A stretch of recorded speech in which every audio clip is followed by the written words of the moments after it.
Hi everyone, I know you're all waiting for the holiday update, but this is a quick fix for you, so you're not going to have to be with me too long before you get back to watching the screen to see if you've got it.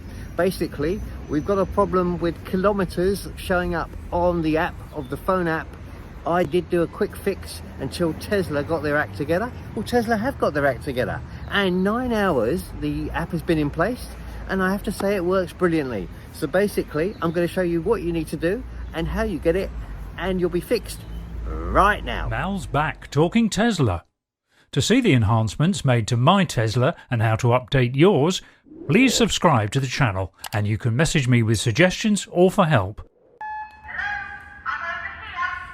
Okay, it's very simple. You go into your App Store or your Play Store and you go in, and in the search bar you tap in Tesla.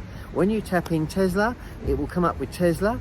You will see in the app it should say 4.4.2. If it does and you can update it, all well and good. If it doesn't, you just swipe down and then you will see update. You press update, and as simple as that, it's changed kilometers into miles, all magic.